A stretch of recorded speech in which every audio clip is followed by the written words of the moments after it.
optimal minimal. At this altitude, I can run flat out for a half mile before my hands start shaking. Can I ask you a personal question? Now would seem an appropriate time. What if I did the opposite? I'm a cybernetic organism, living tissue over metal endoskeleton. Me too, Ferriss Show. This episode is brought to you by Vimeo Pro, which is the ideal video hosting platform for entrepreneurs.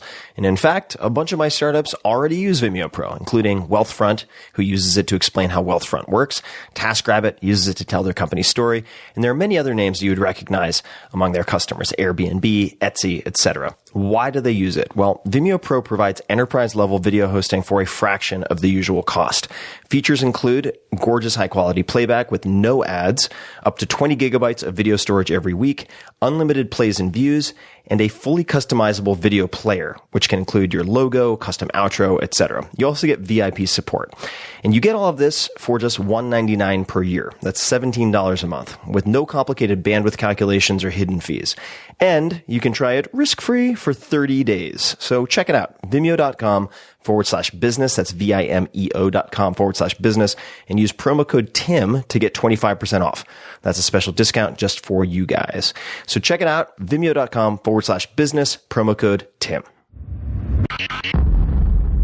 This episode is brought to you by Wealthfront, and this is a very unique sponsor. Wealthfront is a massively disruptive, in a good way, set it and forget it investing service led by technologists from places like Apple and world famous investors. It has exploded in popularity in the last 2 years, and they now have more than $2.5 billion under management. In fact, some of my very good friends, investors in Silicon Valley, have millions of their own money in Wealthfront. So the question is why? Why is it so popular? Why is it unique? Because you can get services previously reserved for the ultra wealthy, but only pay pennies on the dollar for them. And this is because they use smarter software instead of retail locations, bloated sales teams, etc. And I'll come back to that in a second. I suggest you check out wealthfront.com/Tim. Take the risk assessment quiz, which only takes 2 to 5 minutes, and they'll show you for free exactly the portfolio they'd put you in. And if you just want to take their advice, run with it, do it yourself, you can do that. Or, as I would, you can set it and forget it. And here's why. The value of Wealthfront is in the automation of habits and strategies that investors should be using on a regular basis, but normally aren't. Great investing is a marathon, not a sprint, and little things that you may or may not be familiar with, like automatic tax loss harvesting, rebalancing your portfolio across more than 10 asset classes, and dividend reinvestment add up to very large amounts of money over longer periods of time. Wealthfront, as I mentioned, since it's using software instead of retail locations, etc., can offer all of this at low costs that were previously completely impossible. Right off the bat, you never pay commissions or account fees. For everything, they charge 0.25% per year on assets above the first 15,000, which is managed for free if you use my link, wealthfront.com/Tim. That is less than $5 a month to invest a $30,000 account, for instance. Now, normally when I have a sponsor on this show, it's because I use them and recommend them. In this case, it's a little different.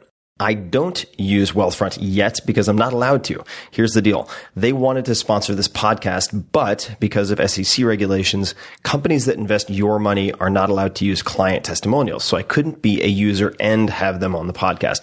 But I've been so impressed by Wealthfront that I've invested a significant amount of my own money, at least for me, in the team and the company itself. So I am an investor and hope to soon use it as a client. Now back to the recommendation. As a Tim Ferriss Show listener, you'll get $15,000 managed for free if you decide to open an account, but just start with seeing the portfolio that they would suggest for you. Take 2 minutes, fill out their questionnaire at wealthfront.com/Tim. It's fast, it's free. There's no downside that I can think of. Now, I do have to read a mandatory disclaimer. Wealthfront Inc. is an SEC-registered investment advisor. Investing in securities involves risks, and there's the possibility of losing money. Past performance is no guarantee of future results. Please visit wealthfront.com to read their full disclosure. So check it out, guys. This is one of the hottest, most innovative companies coming out of Silicon Valley, and they're killing it. They've become massively popular. Just take a look, see what portfolio they would create for you, and you can use that information however you want. Wealthfront.com/Tim.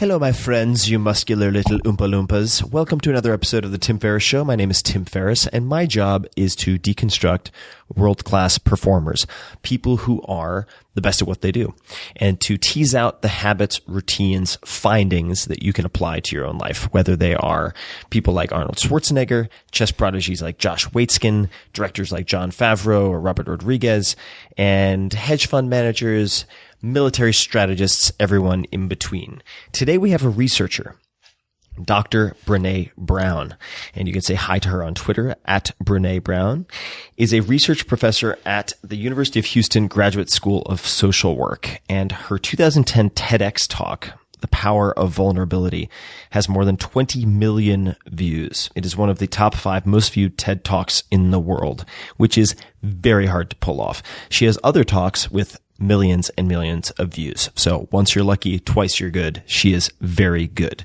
She has spent the past 13 years studying vulnerability, courage, worthiness, and shame. All of my favorites. Brene is the author of 2 #1 New York Times bestsellers, Daring Greatly and The Gifts of Imperfection. Her brand new book is titled Rising Strong. And in it, she writes, if we are brave enough, often enough, we will fall. This is a book about what it takes to get back up. And she interviews some very interesting folks, top performers in the corporate world, startup world, military world, and gathers data to support the recommendations and conclusions in these books.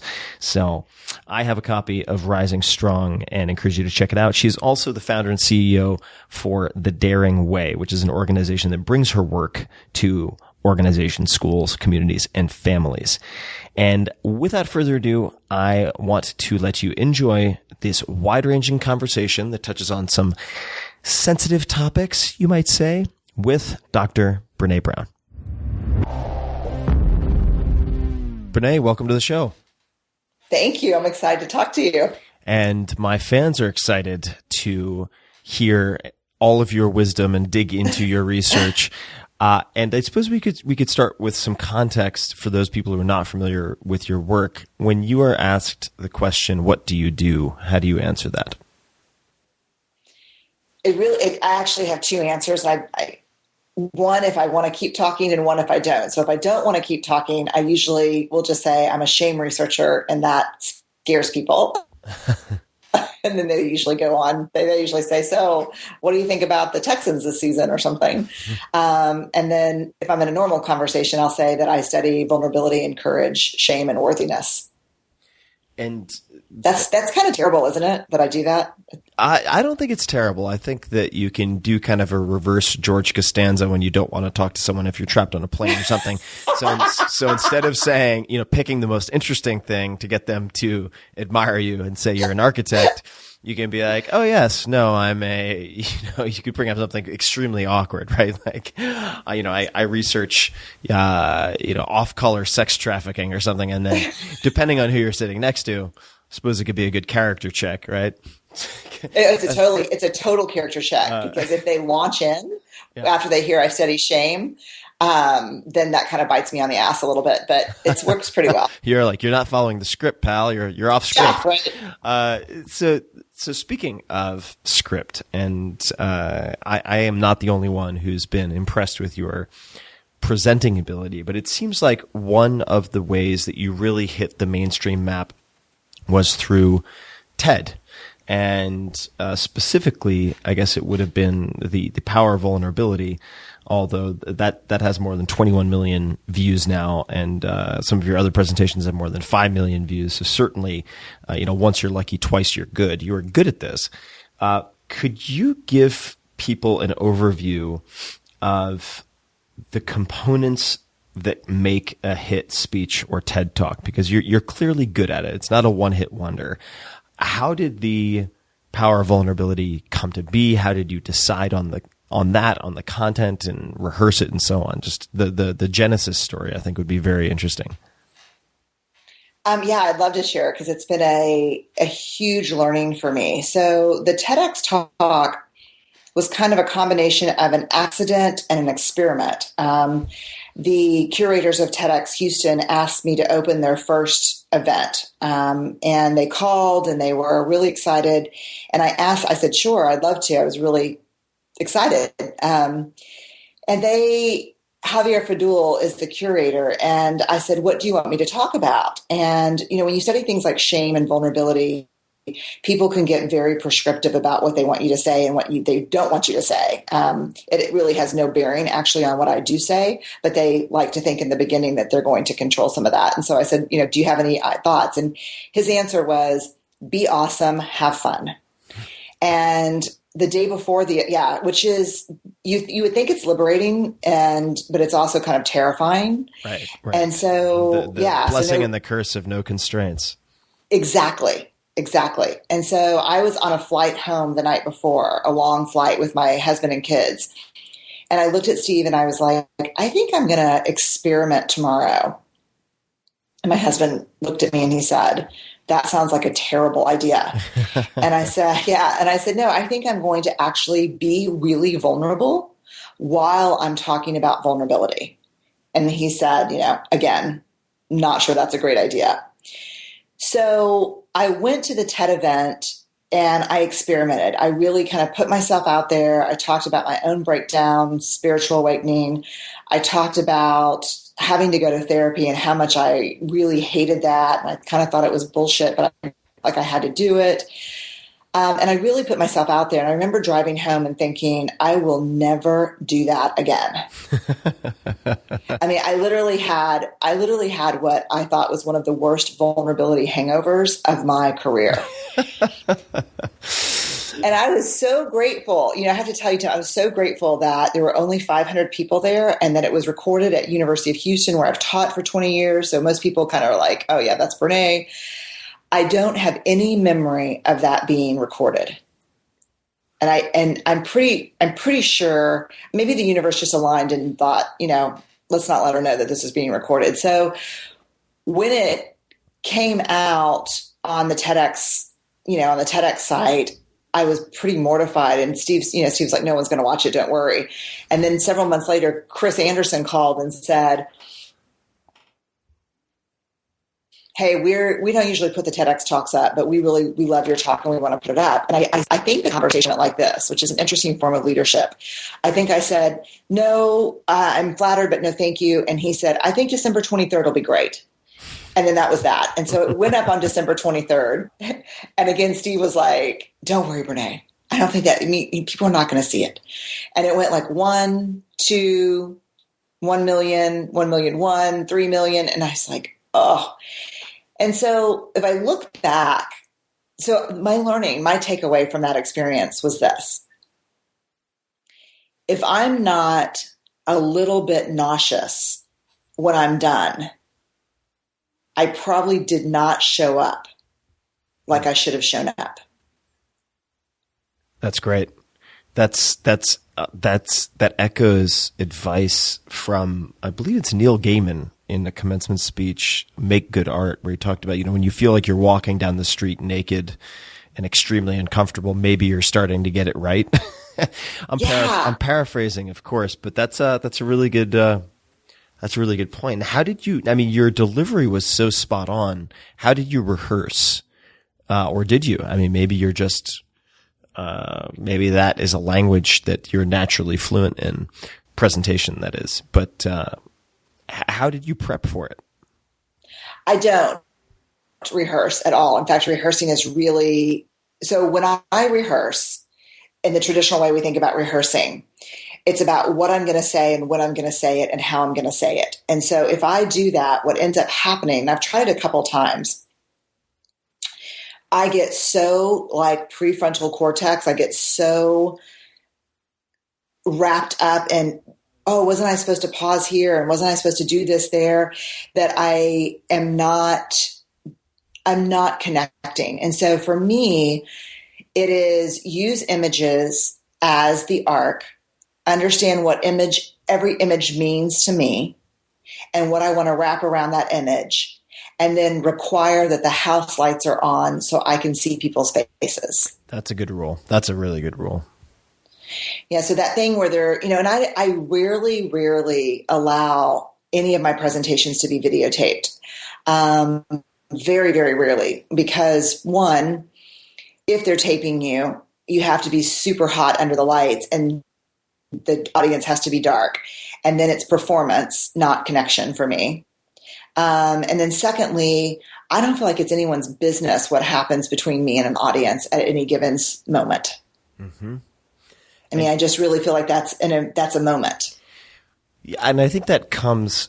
I'm speculating here, but from a lot of experience teaching, right? Being in front of students as opposed to viewing yourself as being in front of an audience, which I think enables a very different relationship with the people you're trying to communicate to or communicate with, and to provide perhaps a little bit of connective tissue for people who are curious about your research.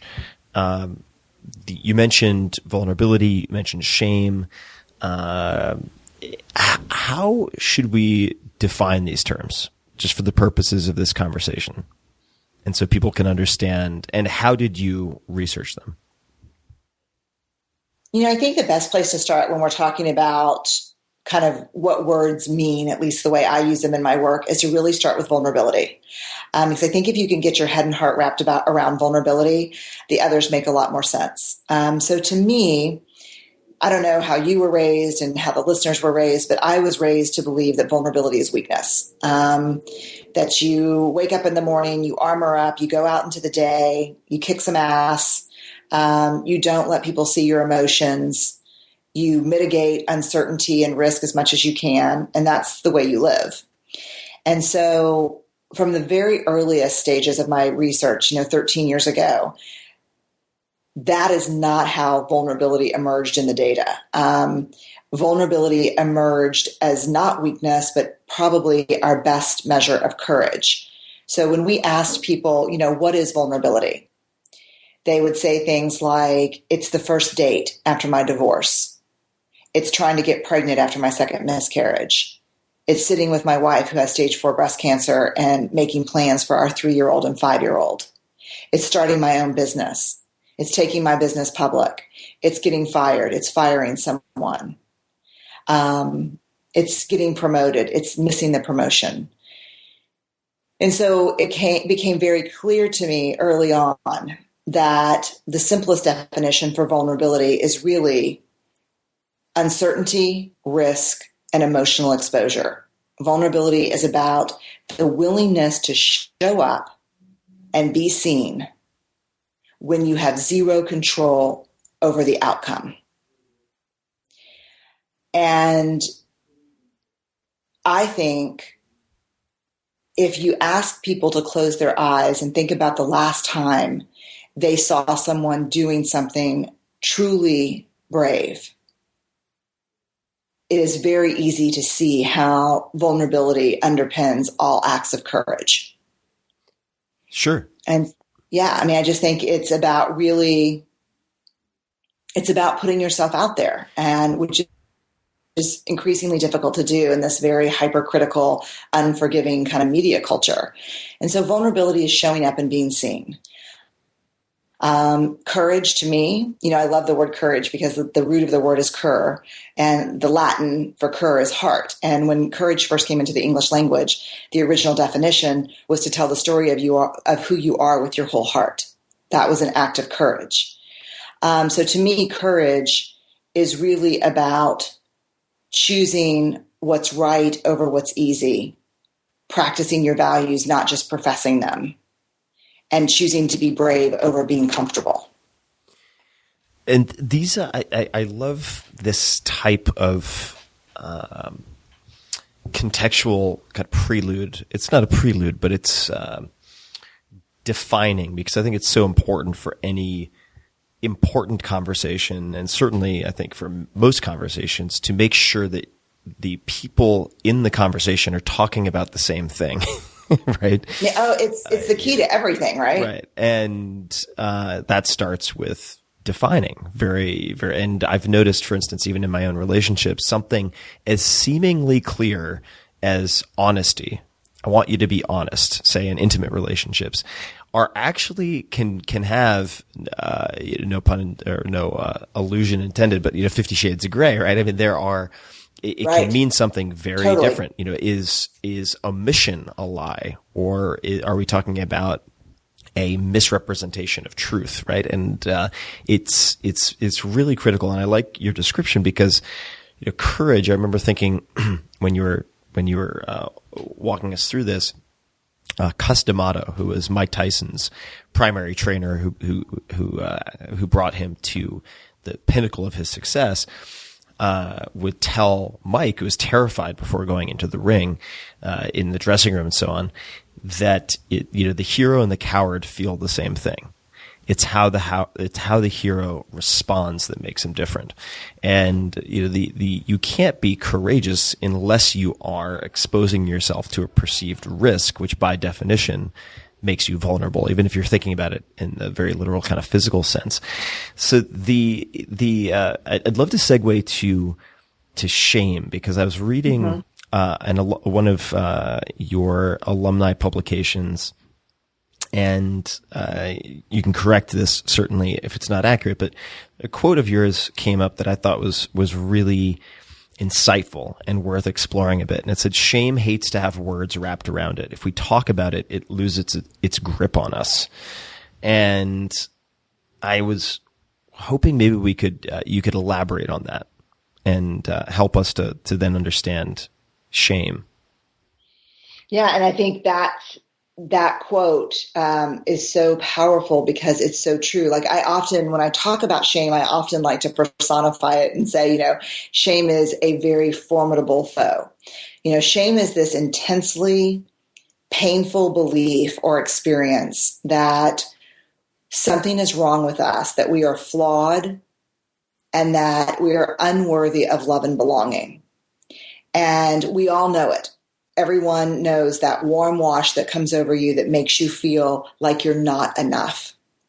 We have 50 years of data that really show us, in my mind, unquestionably, that the only people who don't experience shame are people who don't have a capacity for connection, people who don't have a capacity for empathy. So if we are capable of having connection, we know shame, because shame is the fear that we're not worthy of connection.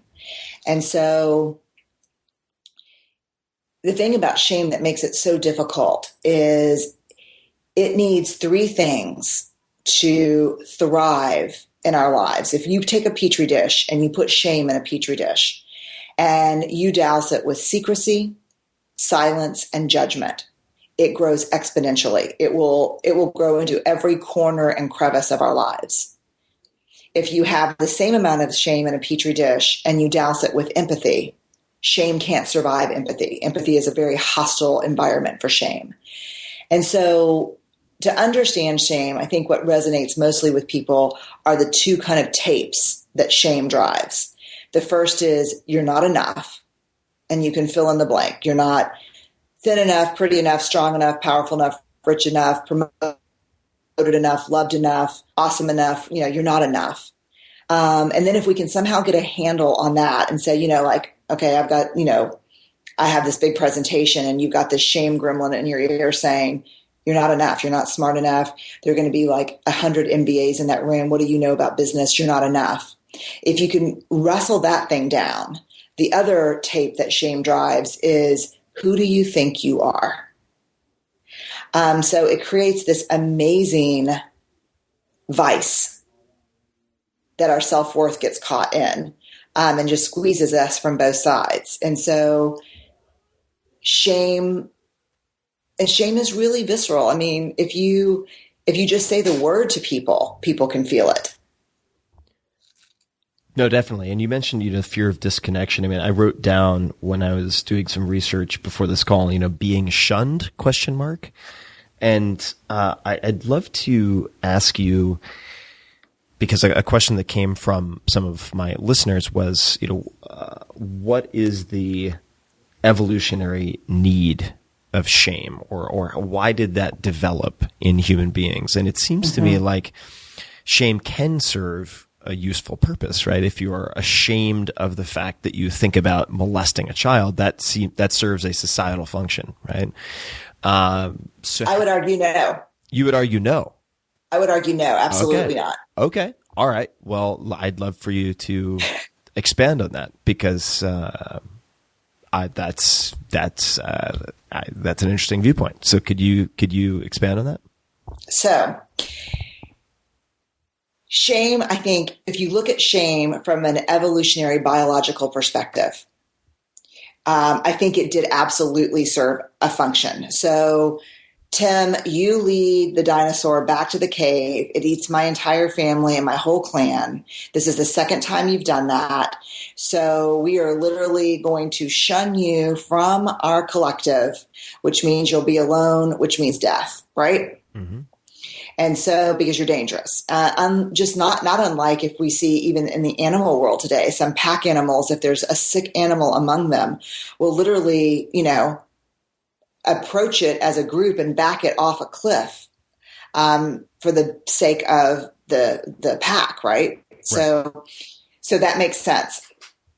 As we've evolved neurobiologically, as we've evolved, shame becomes a profoundly dangerous tool for people who have the emotional understanding that we have. So now what we see is you can change a behavior sometimes, especially with children, on a dime with shame. But it's like hitting a thumbtack with a 500-pound anvil. You are going to crush that thumbtack in the process of doing that. So what we see now is we see shame highly, highly correlated with addiction, depression, aggression, violence, suicide, eating disorders, very highly correlated. What we see as the inverse is we see guilt. And shame and guilt are very different. Shame is, I am a bad person. Guilt is, I did something bad. So you go out on Thursday night, you get wasted, you're so hungover on Friday, you sleep through your alarm clock, you miss a really important meeting, you get to work late on Friday, and your self-talk is, Jesus, I'm a loser. I'm an idiot. I'm such a loser. That's shame. If you get to work on Friday, same scenario, and your self-talk is, dude, I cannot believe I did that. That was such a lame thing to do. That was such a stupid thing to do. The difference is shame is a focus on self. Guilt is a focus on behavior. People who are very guilt prone, who say, you know what, I got a bad grade. I'm not a loser, but that was a loser idea to not study and go out last night. Mm-hmm. They have their relationship with addiction, depression, violence, suicide, bullying is inverse, meaning the higher the level of guilt, the less likely it is to experience these outcomes. So the most dangerous, if you look at shame and guilt in a criminal population, the most dangerous people have the highest levels of shame proneness and the lowest levels of guilt proneness. That makes because guilt is holding up some. Does that make sense? It makes perfect sense. Yeah. So guilt is holding up something we've done against who we want to be, or something we've done, thought about doing, or failed to do, up against our values, who we want to be, what we think is right. And guilt is the psychological discomfort created by the cognitive dissonance between our behavior and who we want to be. And it's healthy and adaptive. No, that makes perfect sense. I was having a conversation with Josh Waitzkin, who's been on this podcast as well. He was the basis for Searching for Bobby Fischer, so he was known as a chess prodigy as a child. Oh, yeah. He is a tremendous dad, a really amazing parent, as a young boy, and he has a very particular parenting style, and he always focuses on rewarding effort and not labeling his son smart. So, for instance, he'll say, that was a really good job. You worked really hard. You did A, B, and C that resulted in D. As opposed to, wow, you got a great grade. You're so smart. Because then when the kid gets a bad grade, it's viewed as this unsolvable, unfixable personal failing. And it seems to correlate to the difference between shame, i.e., I am flawed, I'm a broken toy that cannot be fixed, versus guilt, like, wow, I really fucked that up. Bad on me, but next time I'll do something different. Hugely different. And the thing is, think about this. I have a 16-year-old and a 10-year-old. they get caught being dishonest with me. And I say, you know what? You're a liar and you're grounded. When you tell somebody they're a liar, that's a self-fulfilling prophecy. What if you're a liar? If I, Brené Brown, I'm a liar. What option is there for growth or change? Well, that's who I am. Right. Not only that, but what incentive is there not to lie if you're right. branded as such? Right. So when you talk about the person who is thinking about committing violence or assault on a child, do I want that person to be more ashamed? No, because I have a feeling. I mean, there's in your example, I guess there's pedophilia, which can be an organic, real issue, but the majority of what we see are people who are so deeply shame-based committing horrific crimes. So look, if I thought shaming people, no matter how, I mean, I hate to say this, but I'll just be honest. If I thought shaming people, no matter how hurtful and painful it is, if I thought that kept people safer, I'd be all for it. It just doesn't. Right. Right. Well, it's interesting because I've been training a rescue pup for the last few weeks, a brand new rescue pup, and she was at a kill shelter in South Carolina and suffered a lot of abuse, but really got into looking at mammalian training and looking at everything from dolphin training to polar bear training to dog training.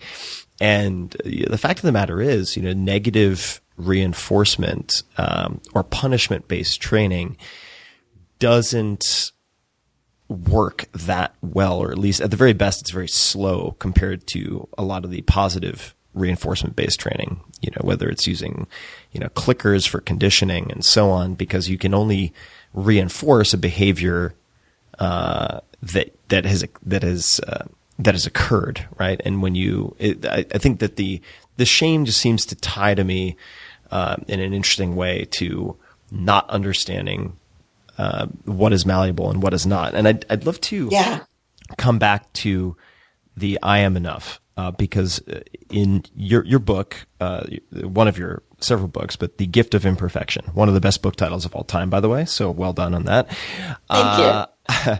Has been described as the lifelong journey from what will people think to I am enough.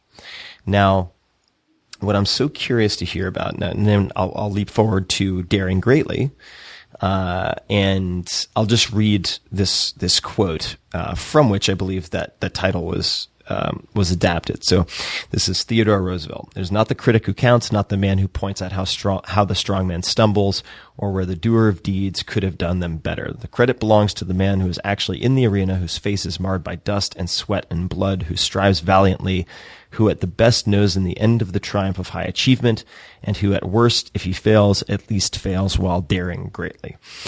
Now, what I have had as an internal conflict for a very long time, and this was brought to the surface most noticeably in the last year and a half through meditation. So I practice transcendental meditation in the mornings and have friends who practice Vipassana, transcendental, different types of meditation. Mm-hmm. And these are type A driven competitive people.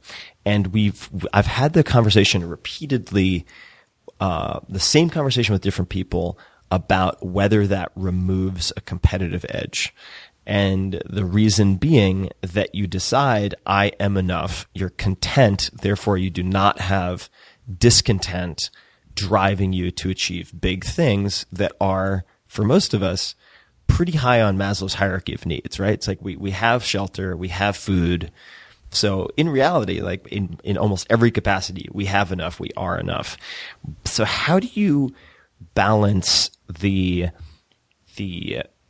well-being of having a mindset of I am enough versus at least with a lot of my peers and friends in Silicon Valley, the kind of discontent that seems to drive so many of those people to accomplish great things?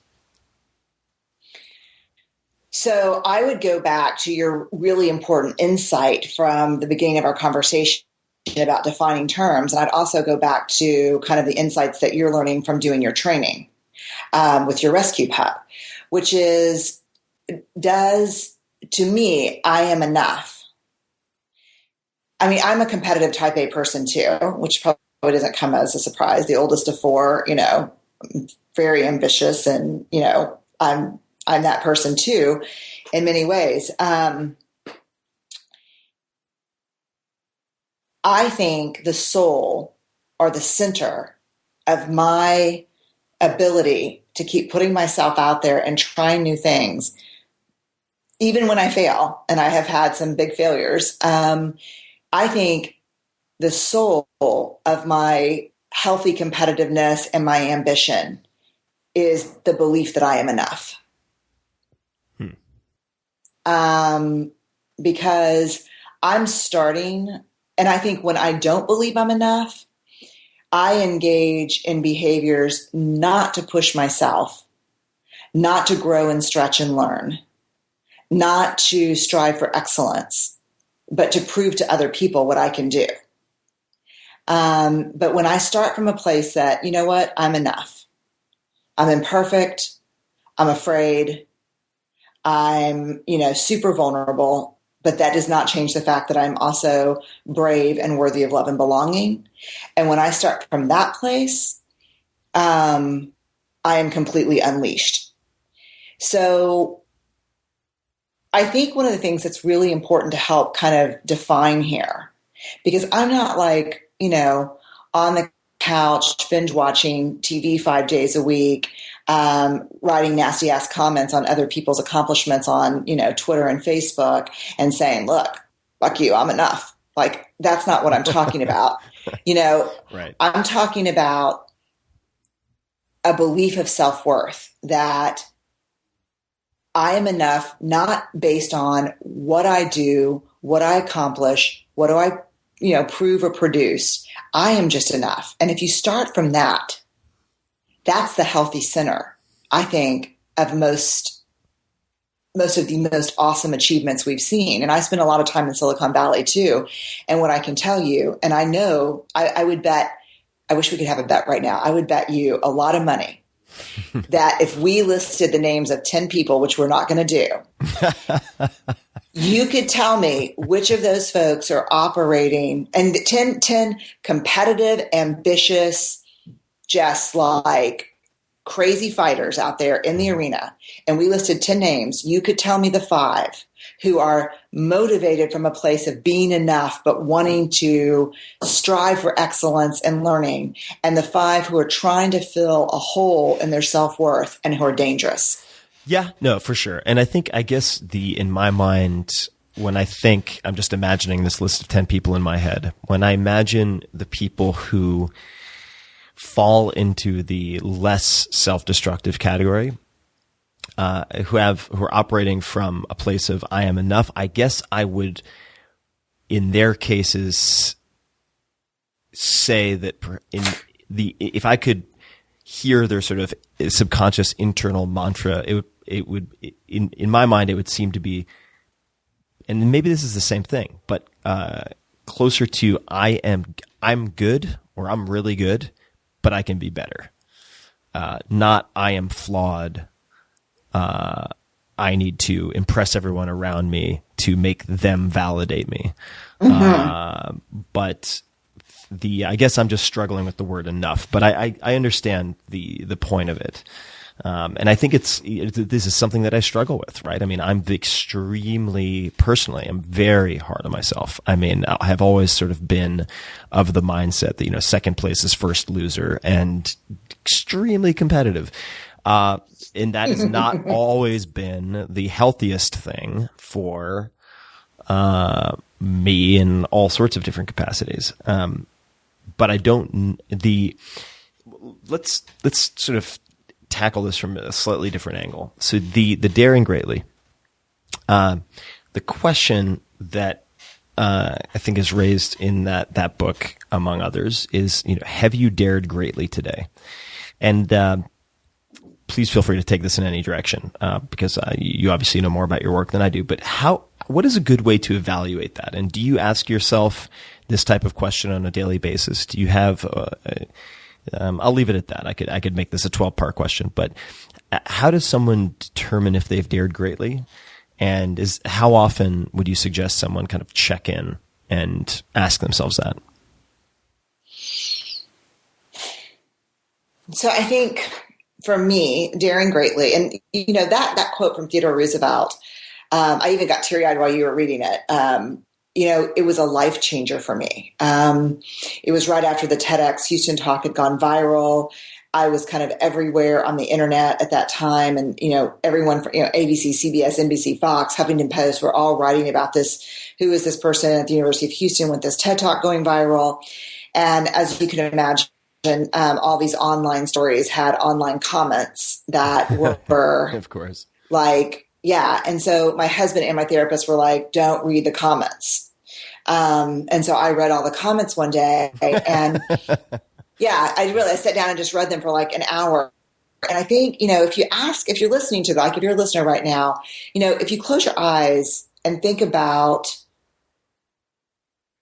we all have the shame triggers. We all have 2 or 3 things. Most of us have more, that you could overhear someone saying about you that would be so painful and so hurtful that you don't know if you could survive it. Most of us have those things. And so for me, up until that point, those things really dictated my life. I was like, look, I'm going to engineer this career to kind of be small and safe. I'm going to play right under the radar because I am not willing to put myself out there and get criticized like I know is happening. And so the problem with staying small is it's always served up with resentment and pissed offedness because we're not using our gifts, we're not in our power, and there's always a price for that. Right. And so to me, when I read that quote, when I looked at the comments, they were things like, of course she embraces imperfection. What choice would you have if you look like her? I feel sorry for her husband and kids. More Botox, less research. You need to shake loose 10 pounds before you talk about being worthy. I mean, just like really shitty, hurtful stuff. And then I came upon that. I mean, like the next 30 minutes after reading all that, I came upon that that quote from Theodore Roosevelt.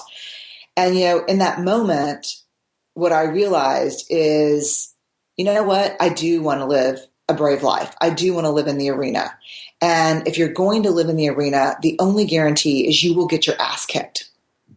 And the second thing is that daring greatly is being vulnerable. So when you ask yourself, did I dare greatly today?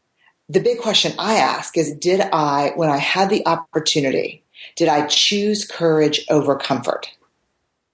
Mm-hmm. When things went sideways between Steve and I this morning over, who was going to pack the lunch for my son, did I just go into the old pattern of rolling my eyes and walking out of the kitchen? Or did I choose courage and say, I'm sorry, I'm feeling really overwhelmed with the book launch tomorrow. And I'm sorry, I really apologize. That was hurtful. Did I choose courage or did I choose comfort? And so to me, that's the question we ask about daring greatly. And I think, I think one of the things that you said, Tim, really, when you're talking about your friends and this idea of being enough, one of the things that really turned my life upside down, there were 4 or 5 things in the research that have taken me a long time to get over and get through. And one of them was the difference between healthy striving or striving for excellence and perfectionism. Mm-hmm.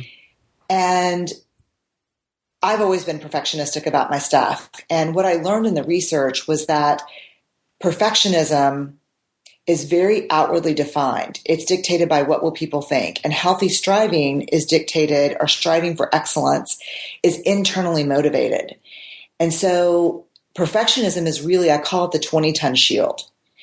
And I think a lot of when we're talking about those 10 people, 5 of whom work from this place of wholeness and the other, I think what a lot of times we're talking about is the difference between perfectionism and striving for excellence. And I think perfectionism is this 20-ton shield that we carry around. And it's a defense mechanism, classically, that just says, if I live perfect, love perfect, work perfect, and accomplish perfectly, I can reduce or minimize shame, blame, criticism, and judgment. Mm-hmm. And so we carry this thing around thinking it's protecting us, but what it's really doing is keeping us from being seen.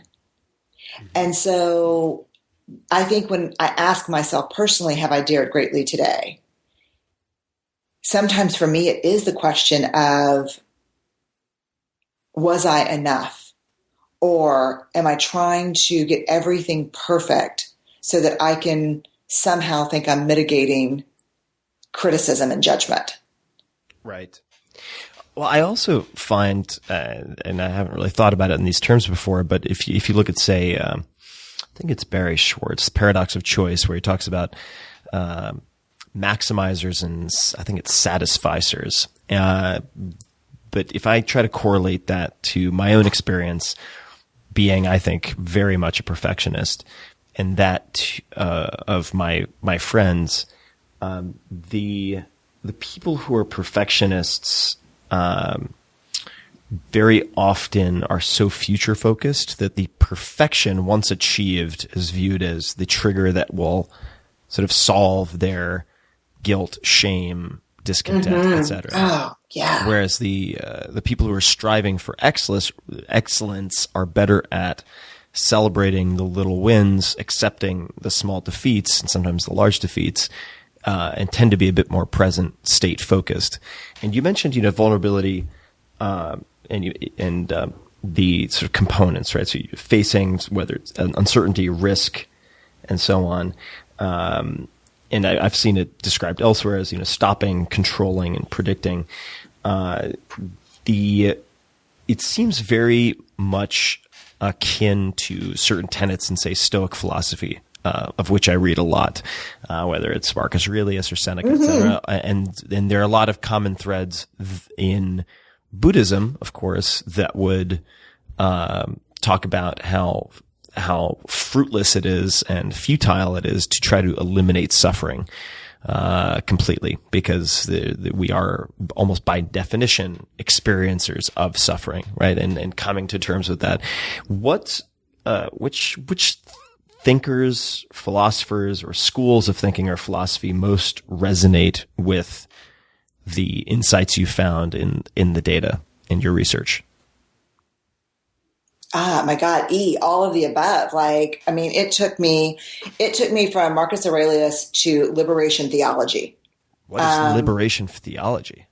It's a Catholic, kind of a Catholic theology of social justice, that had its stronghold and beginning in Central America. But I think it is just one of the things about being a grounded theory researcher that I love and hate is we don't start with an existing theory and then go try to prove or disprove it. We build a theory from people's lived experiences, and then we do the literature review and see where it fits and where it doesn't fit, because the idea behind grounded theory is if you start with an existing theory, you're just kind of paying homage to, they would say, the theoretical capitalists that came before you.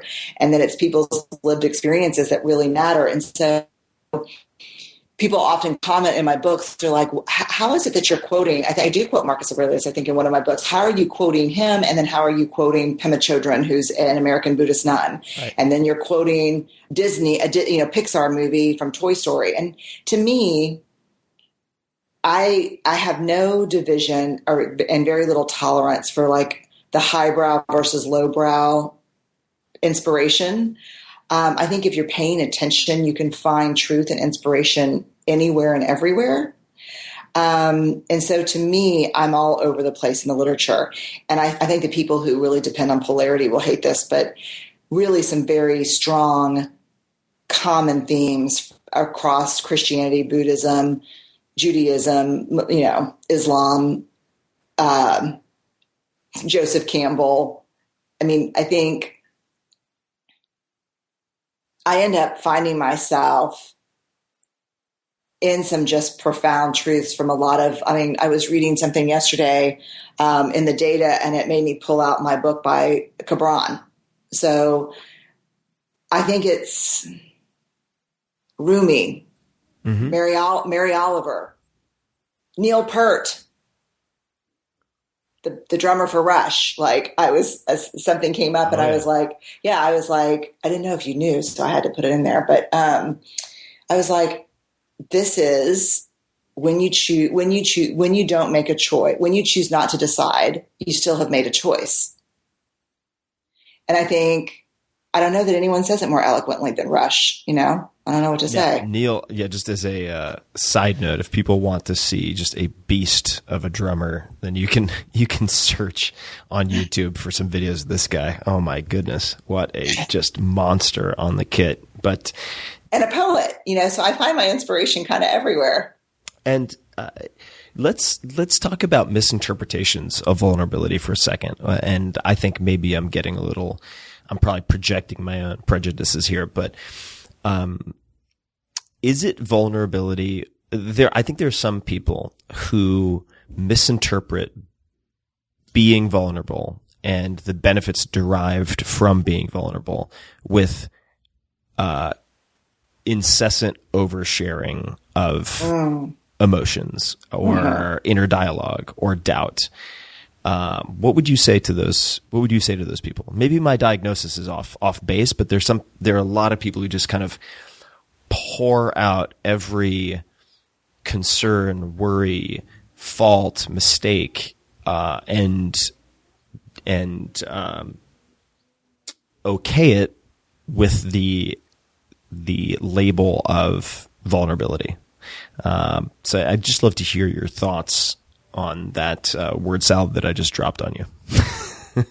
I love it. And I'm tracking 100% because it's, there's a very simple formula in my head. Vulnerability minus boundaries is not vulnerability.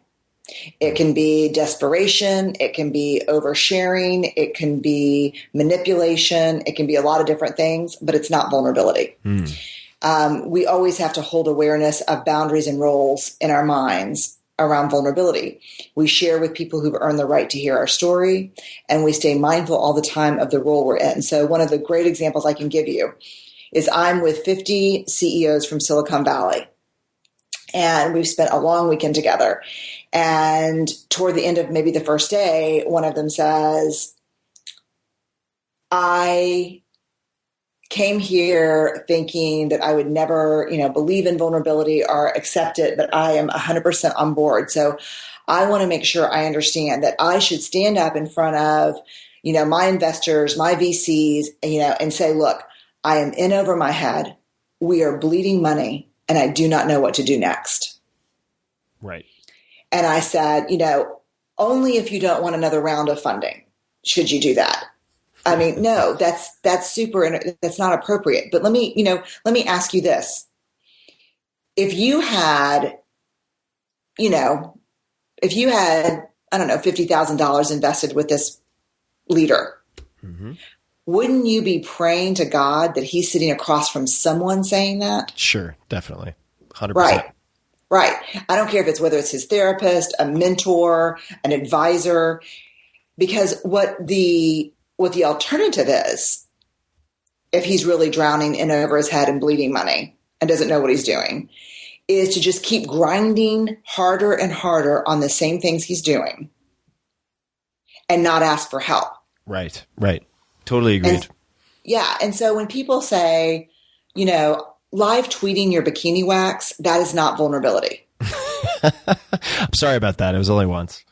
Yeah, I mean, if you could hold back a little bit, Tim, we'd really all appreciate it. Or sharing intimate details of your children's reaction to your impending divorce on Facebook. That is not vulnerability. Vulnerability is the birthplace of intimacy, trust, connection, creativity, innovation. For leaders, it's the birthplace of trusted influence. But it's not permission to overshare. Right. Well, I mean, I thought the investor example was great because if a CEO or founder gets up and says, it provides the confession that you gave as an example in front of a room that will almost inevitably respond by, say, yanking funding, it's not a constructive use of that confession, if that makes sense. And I live in San Francisco most of the time, and it's this sort of this misinterpretation of vulnerability as oversharing is very common among the kind of Burning Man spiritual atheist sect. And I think it's massively problematic. I think it creates, it appears to create many more problems than it solves. And let me use that as a segue. So the opposite. I was interviewing a well-known strength coach named Pavel Tsatsouline, who's originally from, I think the Ukraine. In any case, former Soviet Union. And one of the questions I asked him on the podcast was, what do you write in your personal journal that you don't often talk about with other people? And his answer was, well, Tim, that is a very personal question. And he proceeded to tell me that, oversharing is a big problem in the United States. And I was like, well, that's actually, I feel like that's a fair response. And so I wanted to ask you a question that's based on input from a number of listeners of this podcast. And here's the lead, and I'd be very curious to hear your thoughts. So there's lots of chatter about over-feminization of boys. How do you have vulnerability coexist with strong masculine virtues / traits? And I'm paraphrasing here, and I'll just give another sort of contextual example that may or may not be interesting to comment on.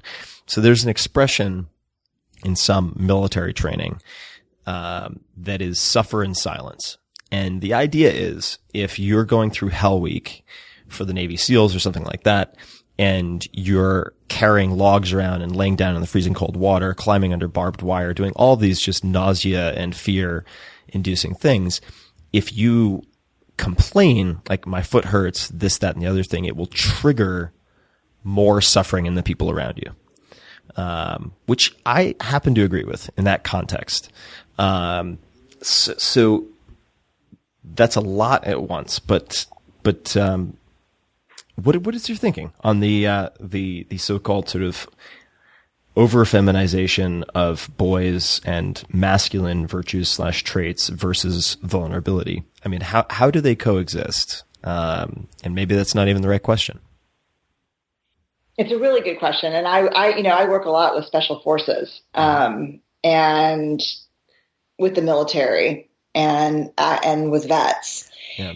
May I add one more thing? Just so that people don't think I'm representing only the male side of this. Yeah. A lot of my female friends, complain to me that in a lot of urban centers in the U.S., San Francisco, et cetera, they can only find guys to date, and they're looking for men to date.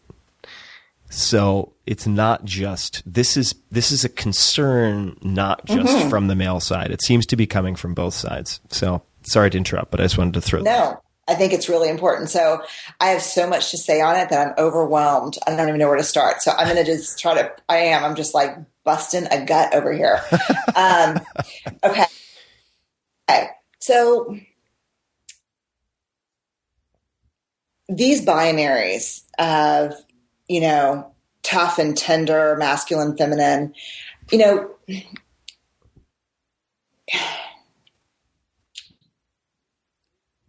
I think we have to be really careful about this, because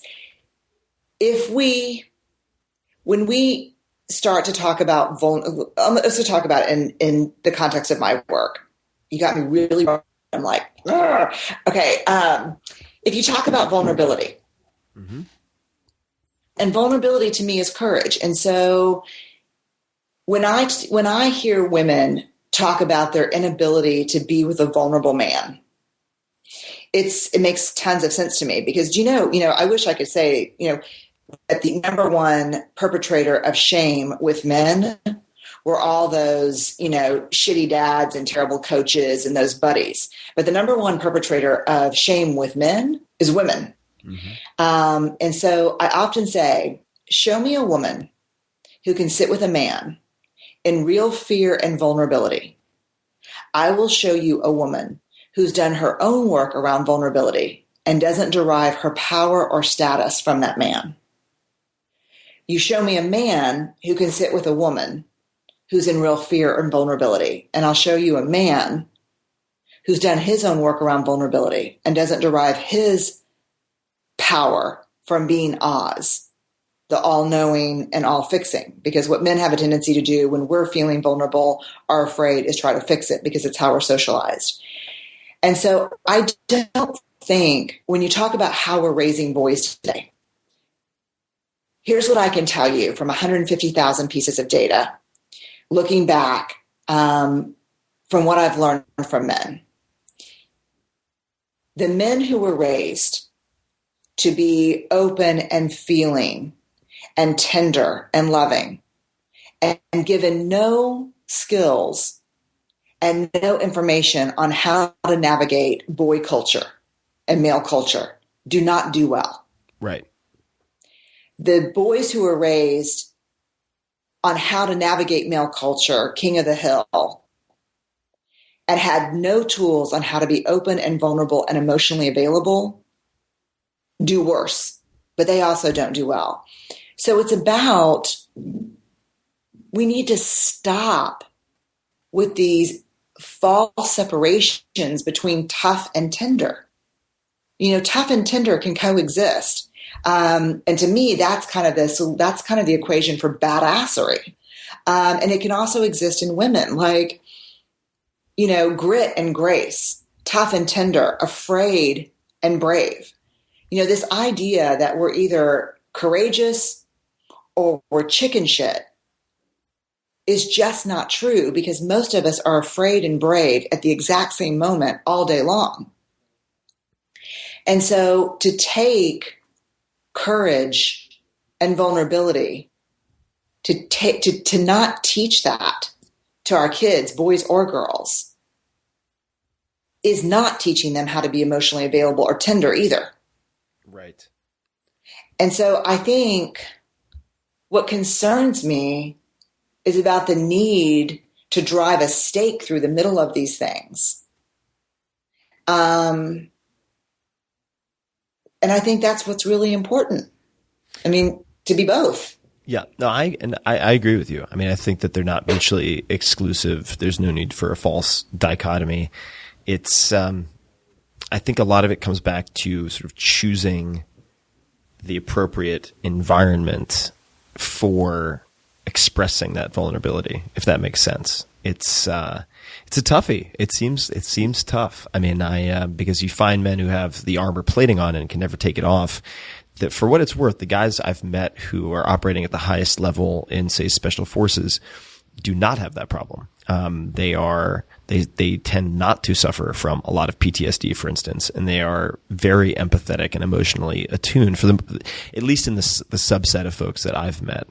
But they've been subjected to just insane amounts of abuse and conditioning for mental and physical toughness. But at the same time, I see them playing with their kids or with their wives, and they're extremely present. So it's a tough needle to thread. So speaking of just the challenges that people have with, say, vulnerability, what are some daily practices or exercises that people can test to help them develop more vulnerability, less shame, et cetera? You know, I think it's interesting that you talk about, you know, daily practices, because I think vulnerability is a daily practice. And for a lot of us, you know, at least for me, when it was new, it was about trying on new ways of being and kind of testing it out. One of the things that emerged from the data is this idea of trust and the relationship between trust and vulnerability. And people always ask me, you gain trust first and then you're vulnerable with people. But the truth is, you can't really earn trust over time with people without being somewhat vulnerable. So it's a little bit of a back and forth. It's a little bit of sharing things that are maybe not super deeply personal, but are meaningful to you, and seeing how that feels to share them and be open. One thing that you said that I've never thought about until this interview, but it was such a remarkable insight from you that I want to go back to when you talk about daily practice. is when you were talking about perfectionism being future focused, and also kind of presenting some struggles about staying in the now. Mm-hmm. I think that's why, and again, I'm just putting this insight together, your insight. I think that's why a lot of people who are that super uber competitive, high strung, overachieving, don't get the same results in their personal lives with their partners and their children as they do in their professional kind of endeavors or their recreational endeavors. Because our personal relationships with the people we love, those intimate relationships, require a presence, a focus on now, that a lot of times professional success does not depend on that as much. That's very true. Yeah, very true. You can fly fast. And if you're in a little Cessna two-seater, you're in the here and now, and you got to pay attention to every bump and every gauge and but if you're in a jet, you can't afford to be thinking about now. You have to be thinking about 5 minutes from now. And so I thought it was a really remarkable insight on your part, because when I do think about those 10 friends in Silicon Valley, or I think about my own life even, I think what the research has changed most is that I think it has had a huge impact on my professional success. But more than anything, when I get home, I walk into a marriage and to a relationship with kids that is fun. They are fundamentally different than they were before I became okay with vulnerability and okay with less than perfect.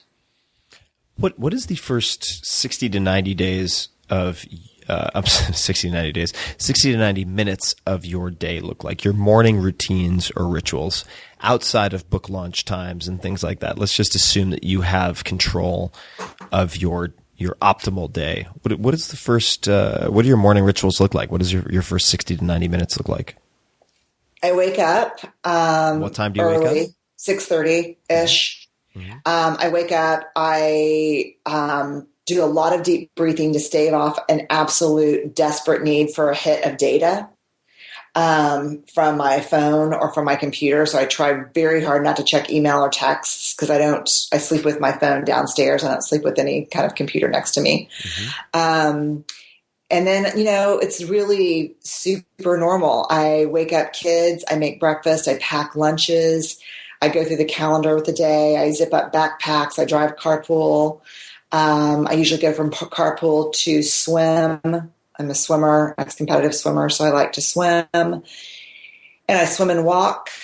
And swimming is kind of the trifecta for me. It's meditation, exercise, and therapy. Right. And then I usually start my day, my work day. And what time do you finish swimming, and how long is the swim session? If I run, my best case scenario is I run and swim. And so I don't swim fast enough anymore. I don't time swim anymore, like, 50s on every 20 or anything like I used to. So it's more, it's not as cardio as it used to be. So I like to run on the treadmill for 30 minutes, and then I like to swim for half an hour. Got it. And if I was a bike rider, I could be a triathlete, but I tried it once, and the bike going that fast next to that many people going that fast is really uncomfortable for me. Yeah, I'd imagine it. So I'm a duathlete, a slow duathlete. What book besides your own have you gifted to other people most? What book have you often given as a gift? Oh man, I have given so many copies of The Alchemist to people that I should get a little royalty on it.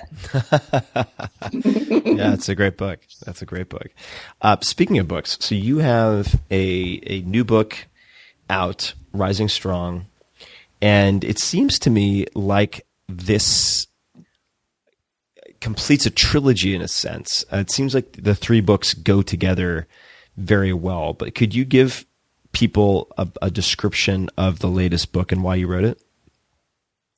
Yeah, sure. I think they do go together, and I wasn't intentional on that, but I think The Gifts is be you, Daring Greatly is be all in, and this book is get your ass kicked, get up, and do it again. This is about just the physics of vulnerability. if you're brave enough often enough, you're going to fall. You're going to experience heartbreak, disappointment, failure. It's going to happen. And so going into this research, the question for me was, what do men and women who experience falls and get back up and are even more courageous and more tenacious, what do they have in common? So Rising Strong is about the process that emerged from that question. And can you describe your research method? How do you find your interviewees? What does the sort of interview format look like? What do you do with the data afterwards, et cetera? About 70% of my interviews are individuals and more focus groups in the last data set. And so some of them, like, for example, I went to West Point and sat down with, I think there were 6 officers who had all come back from active, combat duty. So sometimes I'll do focus groups, but the majority of them are individuals. A lot of it is snowball sampling, meaning I've interviewed you, Tim, and I'm like, you know what? This is really helpful. I would love to interview some of the folks that in Silicon Valley around perfectionism. Would you mind doing a warm introduction? Right. And some of them are just kind of calls. Like this book is a lot about the power of story and the stories we tell ourselves. So I interviewed Shonda Rhimes, the showrunner for Scandal, and Sure. And so some of them are just, it's a lot easier to get people now than it was when I first started. And I was like, hi, my name's Brene, and I would like to talk to you about shame. that was slow going. But now it's more that, I just do mostly individual and focus groups. And so then I get the data. We don't record it. I take what we call in the field anthropological field notes. So I capture exact phrases and sentences during our interview. I let participants look at them if they want to when they're done. Some say yes, some say no. And then I code what I learned against what I already know. For patterns and saturation in the data. Meaning if I am trying to study perfectionism and entrepreneurs in Silicon Valley, I'll start interviewing them and I'll know that I've reached saturation when I can predict what the next person's going to say. Right. Because one of the really tough rules of grounded theory research are we don't allow for any outliers.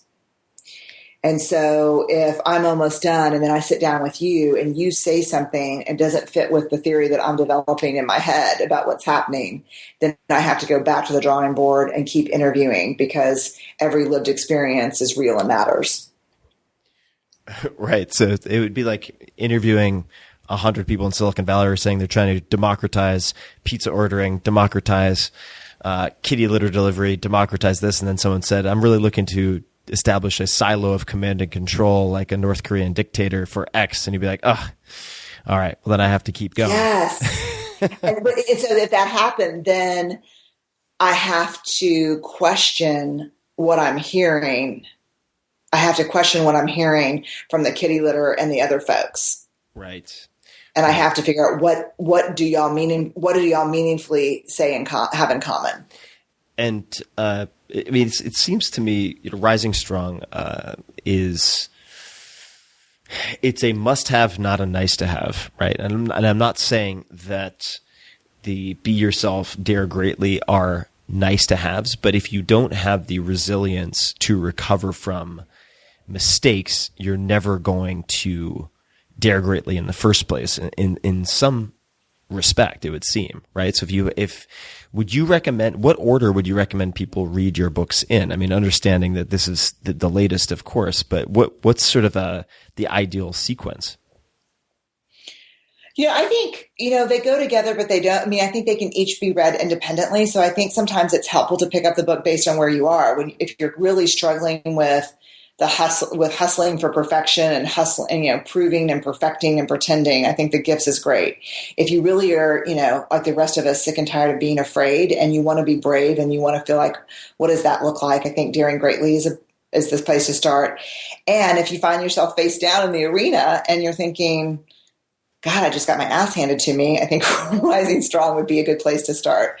It probably makes sense. There's a sequence. So I think if you're just like, wow, I'm interested, I would start with The Gifts. But I also think for your audience, it's probably helpful to know that I've spent the last couple of years probably exclusively working with leaders and entrepreneurs. So Daring Greatly and Rising Strong have much more of my research from organizations and from leaders than The Gifts does. Got it. No, that is helpful. Just a few more questions, and then I Sure. know we're coming up on time, so I'll ask just a couple of rapid fire questions, but the answers don't have to be rapid. And I'm very curious about this one. When you think of the word successful, who is the first person who comes to mind for you, and why?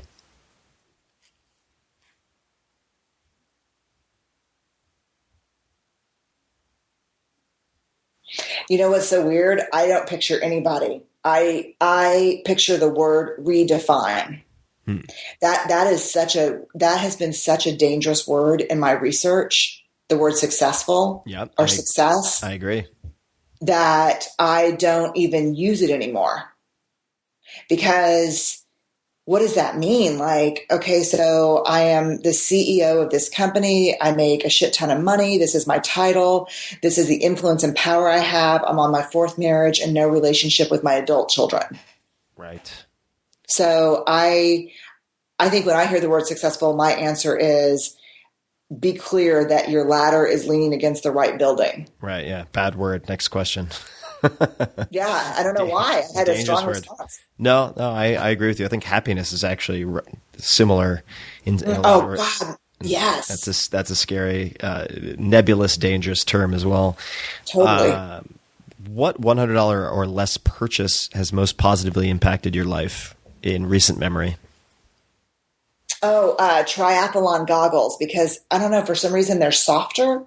So then I don't have goggle marks all day. Oh, really? I had no idea. What do you know the brand of goggles offhand? I don't, but they're like the most famous triathlon, and they're really padded, and you look like we all like swam with the Speedo Vanquisher, like little goggles, because that makes you a badass. And the bigger your goggle, the goofier you were. But now it's time for the goofy goggle for me. Yeah, I really like the Aquasphere Cayman goggles, Kaiman, and Laird Hamilton, who's this big wave surfer, uses, I will look them up, goggles. I just put them, for those people interested, I put them in my latest 5-Bullet Friday. You can just search my name in 5-Bullet Fridays. But yeah, it does seem like the bigger goggles coming back. If you could have one billboard anywhere with anything on it, what would it say and where would you put it? I would put it in Washington, D.C. And it would say, shut up and listen. That's great. That's great. That could be put anywhere. I would love to put that on the highway, Highway 101 and 280 in Silicon Valley too, because man, oh man, are people talking a lot these days and pitching really hard without asking many good questions. You know what? I wouldn't say shut up, because my kids would be like, oh my God, we're not even allowed to say that word. So I would say talk less, listen more. But I would, in my heart, I would be saying shut up. Yeah, we could split test. It could be that could be the hashtag. Yeah. Just shut your face. What advice would you give your 30-year-old self?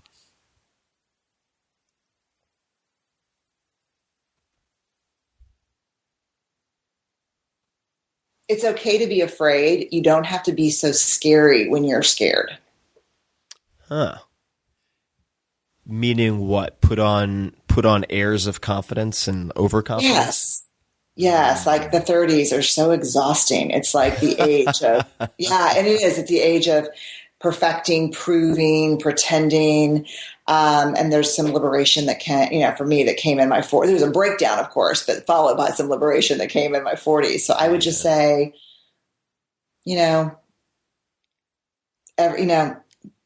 stop hustling. Right. Yeah. You mentioned the breakdown, the breakthrough disguised as a breakdown. What would you say to your 30-year-old self? Start meditating and chill the fuck out. That's you don't need to have a resting pulse of 150 beats per minute to get a lot of big things done. But they're similar messages, right? Yeah, very similar. I think it's very easy for people, and I'm sure I still do this, but to mistake the symptoms of success with the things that cause success. They're not the same, right? They're the same. Do you have any ask or request for all the people listening? Of course, I would highly recommend that they check out your work, including Rising Strong, the latest book, which I will link to in the show notes for everybody. But any other ask, request, or recommendation for everybody listening? I would just say keep being part of the conversation about these tougher topics, about vulnerability, about shame, about being brave. Just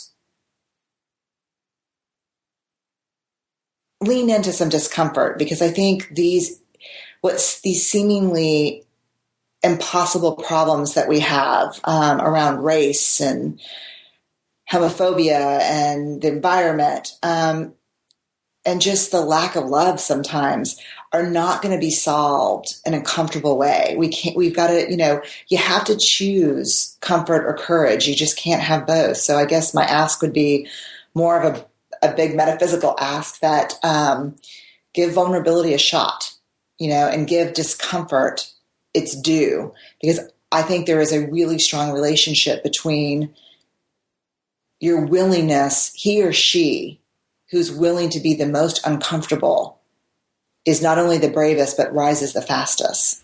Totally agree. Well, I think the only way to ensure long-term comfort is to have continual short-term discomfort. Yeah. That.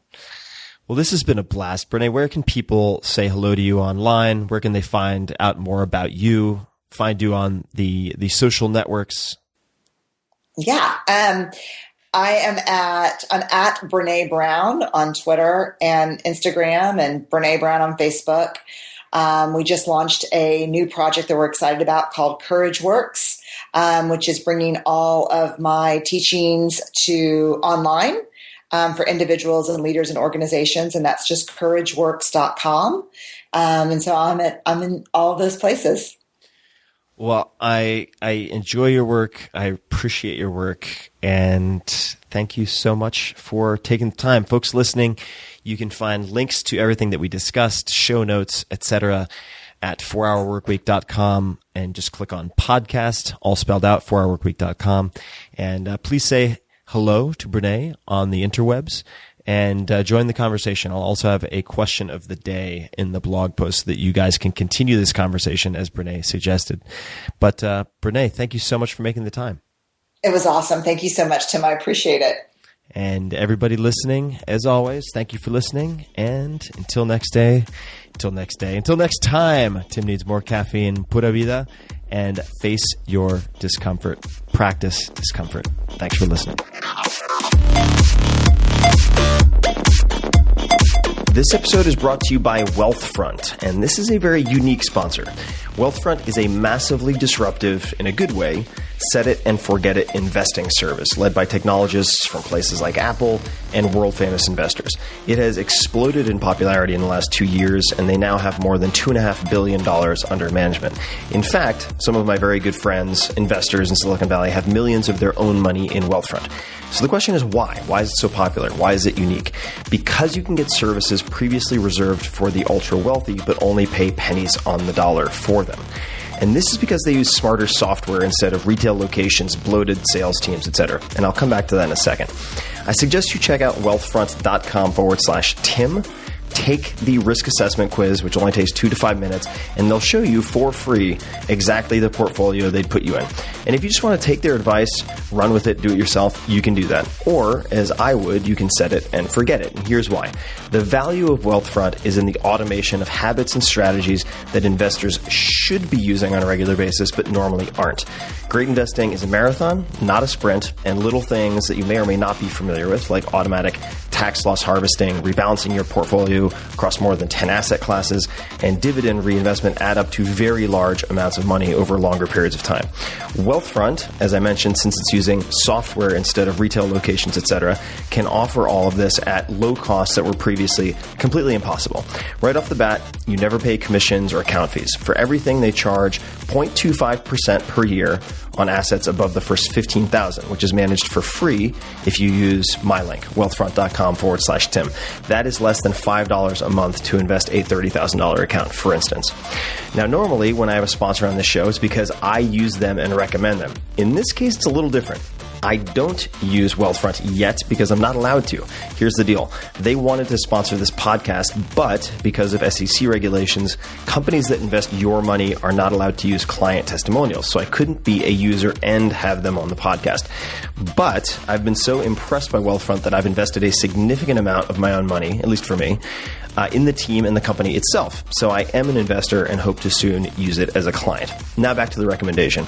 As a Tim Ferriss Show listener, you'll get $15,000 managed for free if you decide to open an account. But just start with seeing the portfolio that they would suggest for you. Take 2 minutes, fill out their questionnaire at wealthfront.com/Tim. It's fast, it's free. There's no downside that I can think of. Now, I do have to read a mandatory disclaimer. Wealthfront Inc. is an SEC-registered investment advisor. Investing in securities involves risks, and there's the possibility of losing money. Past performance is no guarantee of future results. Please visit wealthfront.com to read their full disclosure. So check it out, guys. This is one of the hottest, most innovative companies coming out of Silicon Valley, and they're killing it. They've become massively popular.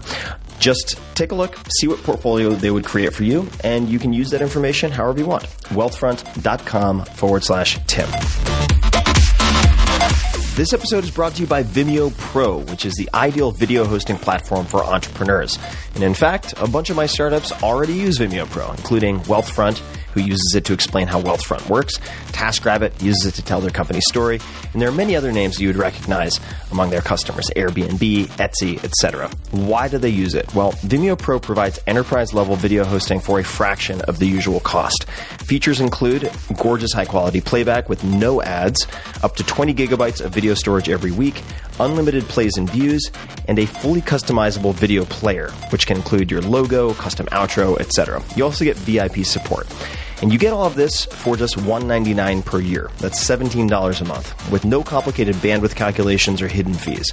And you can try it risk-free for 30 days. So check it out. Vimeo.com/business. That's Vimeo.com/business. And use promo code TIM to get 25% off. That's a special discount just for you guys. So check it out. Vimeo.com/business. Promo code TIM. And until next time, thank you for listening.